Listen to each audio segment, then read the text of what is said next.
Hello guys, I hope you are doing well. Have you ever approved an invoice and later realized it was wrong? For example, extra quantity, higher price, no GRN, and still paid. In most companies, invoice approval looks like this. Someone sends an email, someone replies OK, and finance is expected to figure it out later. And when something goes wrong, everyone says finance should have caught it. But let me be very clear. This is not a people problem, this is a system problem. In this video, I will show you something different. I built a real finance control system, a system that evaluates every invoice against the purchase order, good receipt note, and the payment request, and then makes a decision. Let me show you the system and why this approach stops wrong payments before they hit the bank. So let's start our video. We have here three files: purchase orders, GRNs, and invoices. If I open purchase orders, you can see here one column for PO number, vendor, item, PO quantity, unit price, and PO date.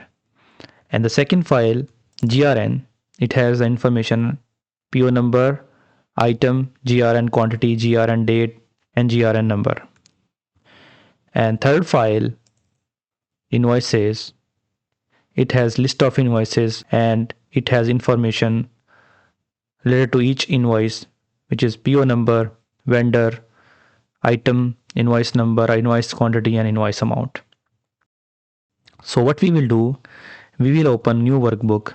We will go to data, get data, from file to from Excel workbook option. And we will click purchase order and we will click import. We will select our sheet PO and we will click transform data.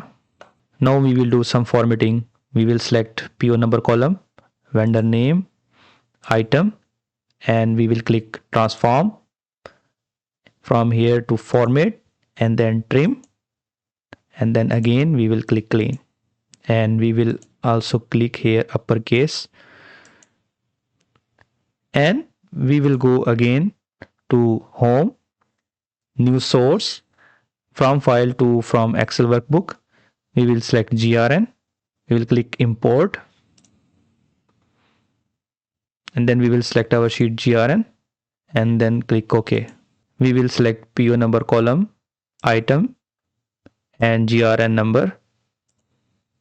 We will select PO number column, item, and GRN number, and then go to transform, format, trim, clean, and uppercase. And again we will go to home, new source, file to from Excel workbook, and then invoices file, import, and we'll select our sheet invoice and we will click OK. We will select PO number column, vendor name, item, invoice number. We will click transform, format, trim, format clean, format uppercase. After this, we will rename our three queries.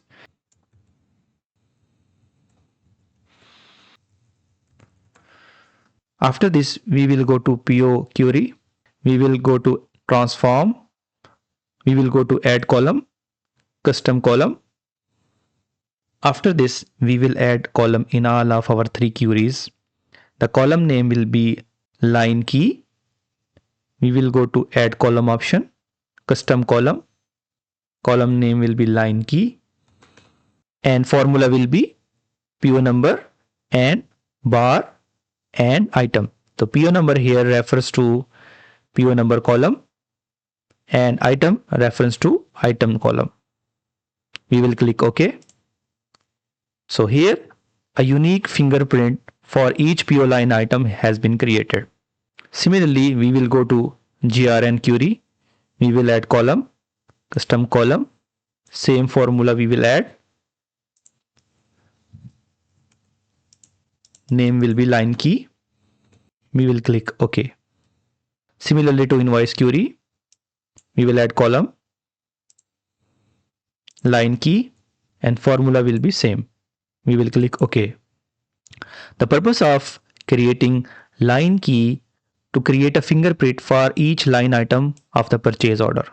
So each line item, for example, this is the line item for PO number 1000, and when we created a line key, it added up PO number with item name. So it will always be unique. After this, we will go to GRN query. We will create a reference query from this. We will rename it QGRN summary. We will go to group by function.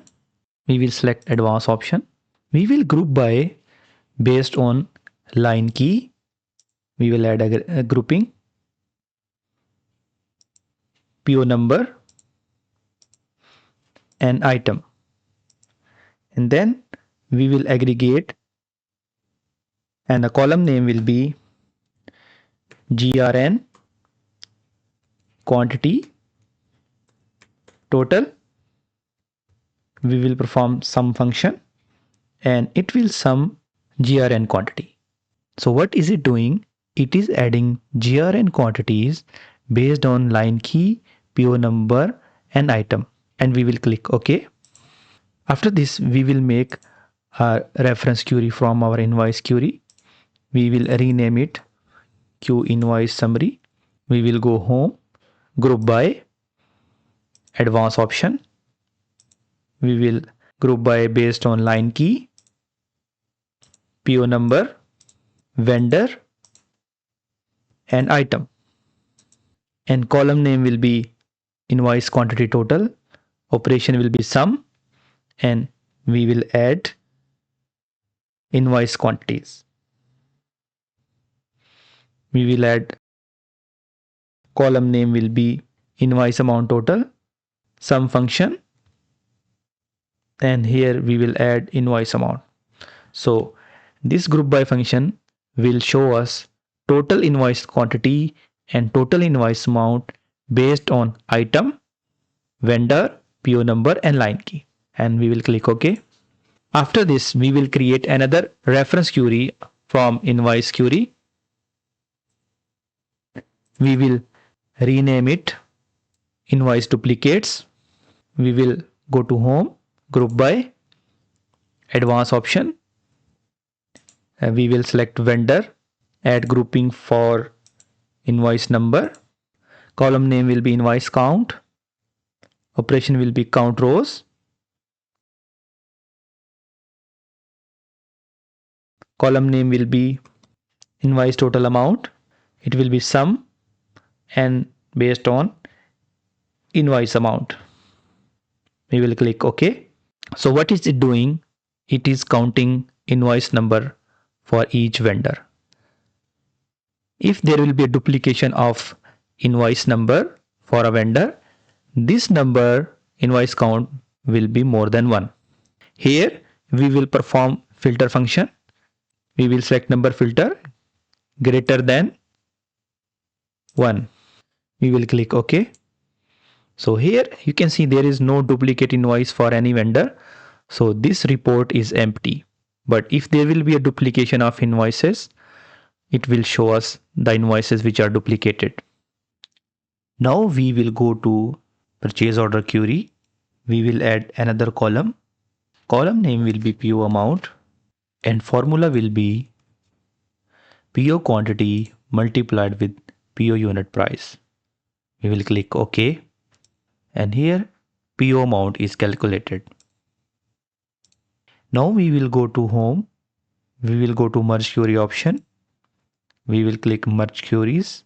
Here we will merge based on line key, and the other sheet or other query will be GRN summary. And here we will also select line key and we will click OK. We will expand by clicking here double arrows, and we will select only GRN quantity total. And now we will expand. We will select only GRN quantity total.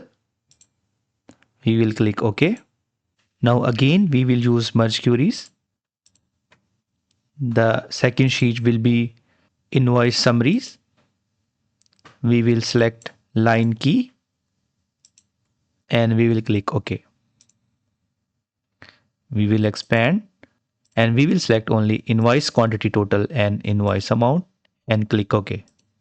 We will select GRN quantity total, invoice quantity total, invoice amount total, and we will click transform, replace values.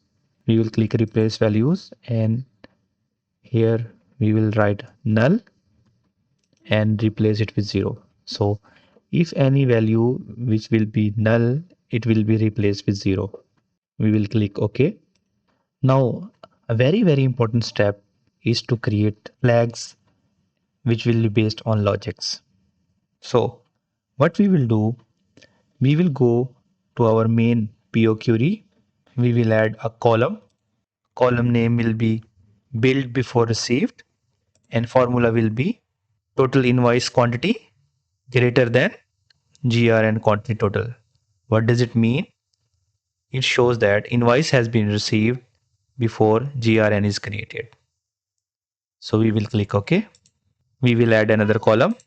Column name will be received, not invoiced, meaning that goods are received but invoice has not been received from the supplier. So it means accrual should be booked.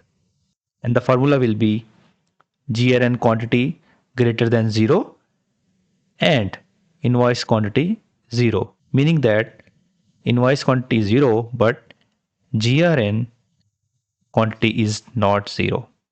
So it will calculate accrual. We will click OK. We will add another column. Column name will be invoiced, not received, meaning that vendor has invoiced to us but goods are not yet received.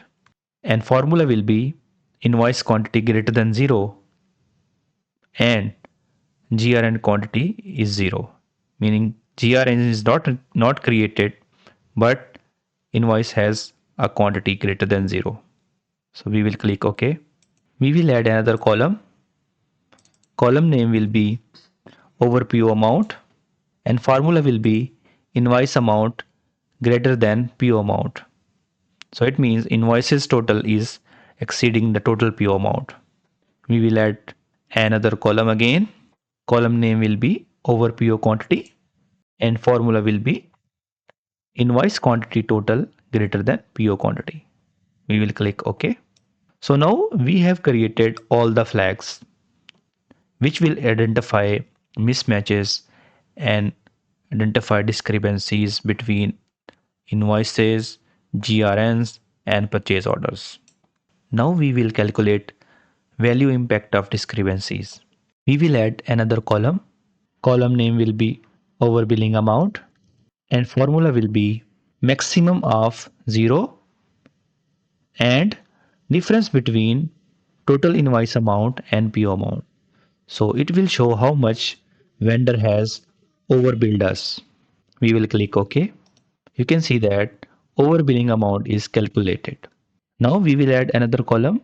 Column name will be accrual estimate and formula will be the quantity which is received but not invoiced, and if this condition is fulfilled then multiply GRN quantity with PO unit price. We will click OK. And now we will calculate status column. We will add column.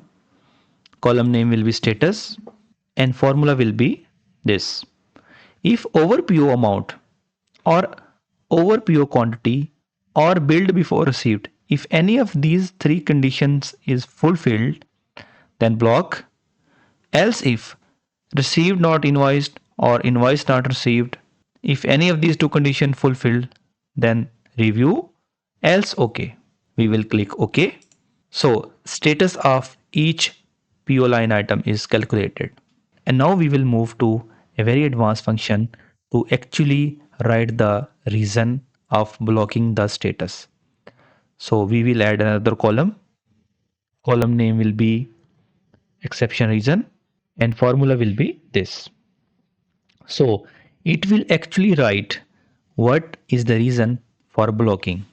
I have already explained why we calculated flag columns and the reason is written here as a description. So we will click OK. So you can see that exception reasons are properly written here. So if this line item is blocked, then the reason is its bill quantity is greater than received quantity. And now we will take help of AI like ChatGPT to write for us a detailed formula. So whatever the blocking reason is, it will write detailed description including amounts and quantities. So we will add another column. Column name will be AI text and formula will be this. See, what I did actually is I copied exception reason formula in ChatGPT and asked ChatGPT to create a detailed formula which should show us the actual quantities and amounts for the exceptions or blocking the PO line item. So if I click OK, you can see that it is actually writing detailed description of blocking. For example, for first line, it is writing that the blocking reason is over PO amount. So invoice amount is greater than PO amount and over PO quantity, invoice quantity is greater than PO quantity. So you can see that how much powerful this control system is. We just need to convert it into a report format. We will create a reference query of our purchase order query. We will rename it OKPOs. So where the status is okay, it will show only those PO line item. So we will click here status and we will select only OK and we will click again OK. So it will show only those POs where there is no discrepancy. We will create again a reference query. We will name it blocked POs. We will go to status column and we will select block and then click OK. So now we can apply close and load. So you can see that all the blocked POs are listed here and it also showing us reasons why these POs are blocked. So you can see how powerful control system we have built. What you saw today was not an Excel model. It was a control philosophy. Finance should not rely on memory or emails. It should rely on rules and controls. If your invoice process still depends on someone checking carefully, then you don't have control. You have a risk. Strong finance teams doesn't chase mistakes. They design systems where mistakes cannot pass silently. If this way of thinking is useful to you, like the video and subscribe.